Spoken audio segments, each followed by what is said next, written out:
بہن عوام کے ٹیکس کے پیسے سے نہیں ہوئی ہے، لہٰذا فکر نہ کریں۔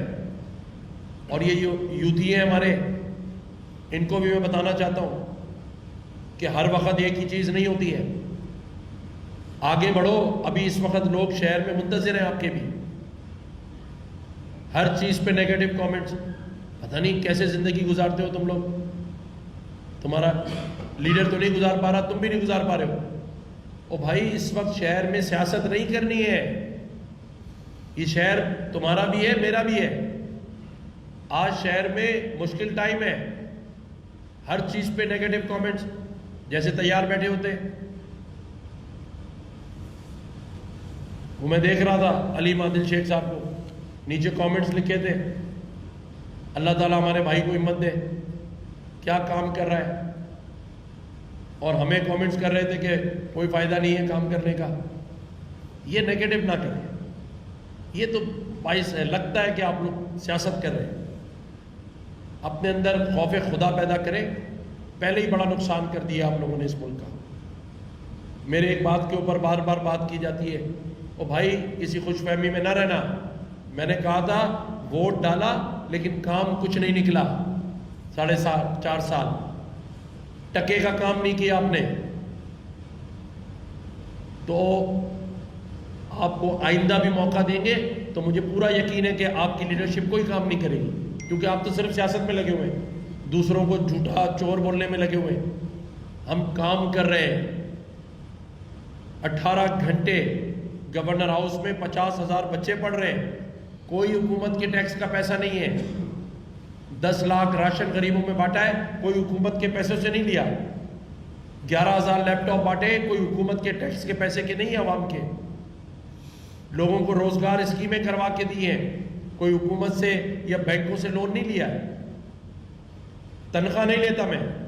تو بات کرنے والے سوچ کر بولا کریں، لوگوں کو گمراہ نہ کریں، ہمارے اچھے کاموں کے نیچے نہ لکھیں کہ ٹیکس کا پیسہ ہے، 1 روپیہ ٹیکس کا نہیں ہے۔ لیکن نہیں، جب مشکل وقت ہو تو آپ دیکھیں، میں نے کے پی کے وزیر اعلیٰ کو بھی فون کیا تھا۔ وہ اور بات ہے کہ جب ہمارے شہر میں بارش ہوئی تو ان کا فون نہیں آیا، کوئی بات نہیں، مصروفیت ان کی وہاں زیادہ ہے، میں اس بات کو سمجھ سکتا ہوں، کیونکہ وہاں ہم سے کئی گنا زیادہ نقصان ہوا ہے۔ لیکن ہم نے فون کیا، اپنی ذمہ داری پوری کی، ان کو ہر ممکن تعاون کا یقین دلایا ہے۔ آزاد کشمیر کے وزیر اعظم کو فون کیا، کے پی کے گلگت بلتستان کے وزیر اعلیٰ اور گورنر کو بھی فون کیا ہے۔ مقصد صرف یہ ہے بتانے کا کہ لوگ اپنے آپ کو اکیلا نہ سمجھیں، لوگ مایوسی کا شکار نہ ہوں۔ آپ کے لیے اللہ تعالیٰ نے یہ گورنر ہاؤس اور اس میں بیٹھا آپ کا ایک بھائی، وہ خود آپ کو دعوت دے رہا ہے، اس پر تنقید نہ کریں۔ اور مجھے کئی لوگوں نے، میں سوشل میڈیا دیکھتا ہوں، مجھے کہا کہ آپ نے گورنر ہاؤس میں آتش بازی کرائی، آپ نے آرٹسٹوں کو بلایا، تو میں ان کو بتانا چاہتا ہوں، انہوں نے کہا ٹیکس کے پیسے استعمال ہوئے۔ میں ان کو اللہ کو حاضر ناظر جان کے بتاتا ہوں کہ 1 روپیہ بھی عوام کے ٹیکس کے پیسے کا جب سے میں گورنر بنا ہوں اور آج تک استعمال نہیں ہوا ہے۔ میں تو تنخواہ بھی نہیں لیتا۔ تو یہ اطمینان رکھیں کہ یہاں کوئی بھی کام عوام کے ٹیکس کے پیسوں سے نہیں ہوتا، تو آپ کو گھبرانے اور فکر ہونے کی ضرورت نہیں ہے۔ میری ایک بہن نے دبئی سے اسٹیٹس لگایا تھا کہ کراچی کے لوگ پریشان ہیں اور گورنر صاحب نے آتش بازی، تو بہن عوام کے ٹیکس کے پیسے سے نہیں ہوئی ہے، لہٰذا فکر نہ کریں۔ اور یہ یوتھی ہیں ہمارے، ان کو بھی میں بتانا چاہتا ہوں کہ ہر وقت ایک ہی چیز نہیں ہوتی ہے، آگے بڑھو۔ ابھی اس وقت لوگ شہر میں منتظر ہیں آپ کے بھی، ہر چیز پہ نیگیٹو کامنٹس، پتہ نہیں کیسے زندگی گزارتے ہو تم لوگ، تمہارا لیڈر تو نہیں گزار پا رہا، تم بھی نہیں گزار پا رہے ہو۔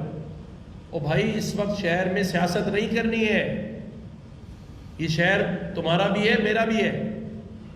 آج شہر میں مشکل ٹائم ہے، ہر چیز پہ نیگیٹو کامنٹس جیسے تیار بیٹھے ہوتے ہیں۔ وہ میں دیکھ رہا تھا علیم عادل شیخ صاحب کو, نیچے کامنٹس لکھے تھے, اللہ تعالیٰ ہمارے بھائی کو ہمت دے, کیا کام کر رہا ہے, اور ہمیں کامنٹس کر رہے تھے کہ کوئی فائدہ نہیں ہے کام کرنے کا. یہ نیگیٹو نہ کریں, یہ تو باعث ہے لگتا ہے کہ آپ لوگ سیاست کر رہے ہیں. اپنے اندر خوف خدا پیدا کریں. پہلے ہی بڑا نقصان کر دیا آپ لوگوں نے اس ملک کا. میرے ایک بات کے اوپر بار بار بات کی جاتی ہے, او بھائی کسی خوش فہمی میں نہ رہنا. میں نے کہا تھا ووٹ ڈالا لیکن کام کچھ نہیں نکلا. 4.5 سال ٹکے کا کام نہیں کیا آپ نے. تو آپ کو آئندہ بھی موقع دیں گے تو مجھے پورا یقین ہے کہ آپ کی لیڈرشپ کوئی کام نہیں کرے گی, کیونکہ آپ تو صرف سیاست میں لگے ہوئے ہیں, دوسروں کو جھوٹا چور بولنے میں لگے ہوئے ہیں. ہم کام کر رہے ہیں.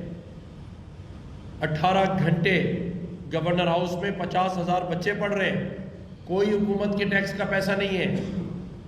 10 لاکھ راشن غریبوں میں بانٹا ہے, کوئی حکومت کے پیسوں سے نہیں لیا. 11,000 لیپ ٹاپ بانٹے, کوئی حکومت کے ٹیکس کے پیسے کے نہیں ہیں, عوام کے. لوگوں کو روزگار اسکیمیں کروا کے دی ہیں, کوئی حکومت سے یا بینکوں سے لون نہیں لیا ہے. تنخواہ نہیں لیتا میں. تو بات کرنے والے سوچ کر بولا کریں, لوگوں کو گمراہ نہ کریں. ہمارے اچھے کاموں کے نیچے نہ لکھے کہ ٹیکس کا پیسہ ہے. 1 روپیہ ٹیکس کا نہیں ہے. جو یہ لکھ رہا ہے میں اس کو چیلنج کرتا ہوں. ہم تو بڑا سوچ رہے ہیں. ہم تو سوچ رہے ہیں کہ اس صوبے کو, اس ملک کو مارکہ معیشت کے ساتھ لے کر چلیں, تاکہ ثمرات لوگوں تک پہنچے پورے پاکستان کے اندر. جو وزیر اعظم پاکستان کا ویژن ہے, جو ہمارے فیلڈ مارشل کا ویژن ہے, کہ ہم سب مل کر ایک ٹیم بن کر کاموں پر سیاست نہ کریں. اگر ہم سے کوئی ہیلپ چاہیے ہم تو حاضر ہیں. اس شہر کا 85% مینڈیٹ ہمارے پاس ہے. اس شہر کا, حیدرآباد کا 100% ہمارے پاس ہے. نیشنل اسمبلی کا اور صوبائی اسمبلی کا, اوروں کے پاس اور جگہ کا ہوگا 100%, اس پہ میں اختلاف نہیں کرتا ہوں. لیکن ہم اس شہر, اس صوبے کے اندر اپنے لوگوں کے ساتھ کھڑے اور کھڑے رہیں گے. جیسے میں نے کہا کہ ہم نے یہ سیل بنایا, آج اعتماد دیکھیں لوگوں کا. یہ ساری سے شام تک میری ماؤں بہنوں کی صرف اس بات پر آ رہی ہے کہ گورنر ہاؤس جو ہے وہ ہماری ہیلپ کرے, ہمیں ریسکیو کرے. اور پورا دن ہمارا سارا اسٹاف 24 گھنٹے اس کام پہ لگا ہوا ہے. 24 گھنٹے. آپ ابھی کال کریں 1366 پر, ہمارا اسٹاف موجود ہے. ہماری ساری گاڑیاں, ہماری سروس عوام الناس کے لیے ہے, اور یہ چلتی رہے گی. یہ احسان نہیں ہے, یہ میرا فرض ہے, میرا کام ہے یہ. ہاں, آئینی اعتبار سے میرا کام نہیں ہے. آپ کو لوگوں کو پتا ہونا چاہیے جو نیچے کامنٹ کرتے ہیں. 18ویں ترمیم کے بعد گورنر ہاؤس اور گورنر کے پاس کوئی صوبیداری اختیار نہیں ہے, ایگزیکٹو اختیار نہیں ہے. نہ میئر میرے نیچے ہے, نہ پولیس میرے پاس ہے, نہ فائنینس میرے پاس ہے. ہاں, میں آئینی سربراہ ضرور ہوں, وفاق کا نمائندہ ضرور ہوں, لیکن بجلی, پانی, گیس 18ویں ترمیم کے بعد صوبائی حکومت اور بلدیاتی حکومت کی ذمہ داری ہے. لیکن اس کے باوجود آپ کا یہ گورنر بھائی آپ میں موجود ہے, آپ کے پاس روزانہ کی بنیاد پر آ رہا ہے, اور یہ جاری رہے گا انشاءاللہ.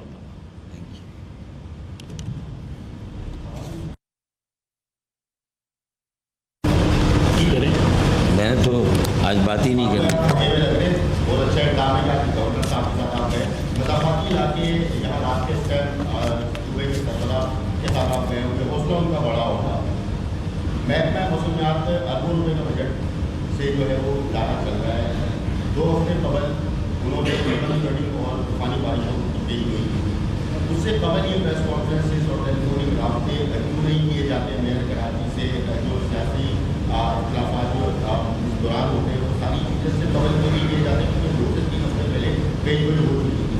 اگر اس دوران یہ جو حکمت عملی بنا دی جاتی تو نہ گورنر صاحب کو اتنے پانی کو کرنا پڑتا, نہ میئر کراچی صاحب اس طرح سے راج میں گھومتے ہوتے. تو یہ کیا وجوہات ہے کہ یہ ساری چیزیں ہو رہی ہیں؟ 18 اموات کی ہو چکی ہے, تقریباً 17-18. سی او کے ایکٹیو کے خلاف شاہ فیصل میں مقدمہ بھی درج ہوا, دوسرے کے بھائی کو اس حوالے سے تھوڑا سا دیکھیں, میرے خیال میں نے آج دوپہر کو ایم کے پاکستان حیدرآباد کہ مرکز پر ایک بڑی تفصیلی پریس کانفرنس کی اور جو سوال آپ نے پوچھا ہے اس کے اندر جتنے ذیلی سوال ہیں ان سب کے جواب میری اس پریس کانفرنس میں موجود. میں سب یہ ساری باتیں میں کر چکا ہوں. تو میرے خیال میں دہرانے سے آپ سب کا وقت بھی جائے گا. عوام نے بھی اسے سنا ہے, سارے چینلز پہ وہ لائیو بھی گئی ہے اور لوگوں نے بھی جو اس میں دلائل تھے, جو باتیں ہم نے کی ہیں وہ بڑی وزنی باتیں کی ہیں. تو ہم چاہتے کہ دلائل پر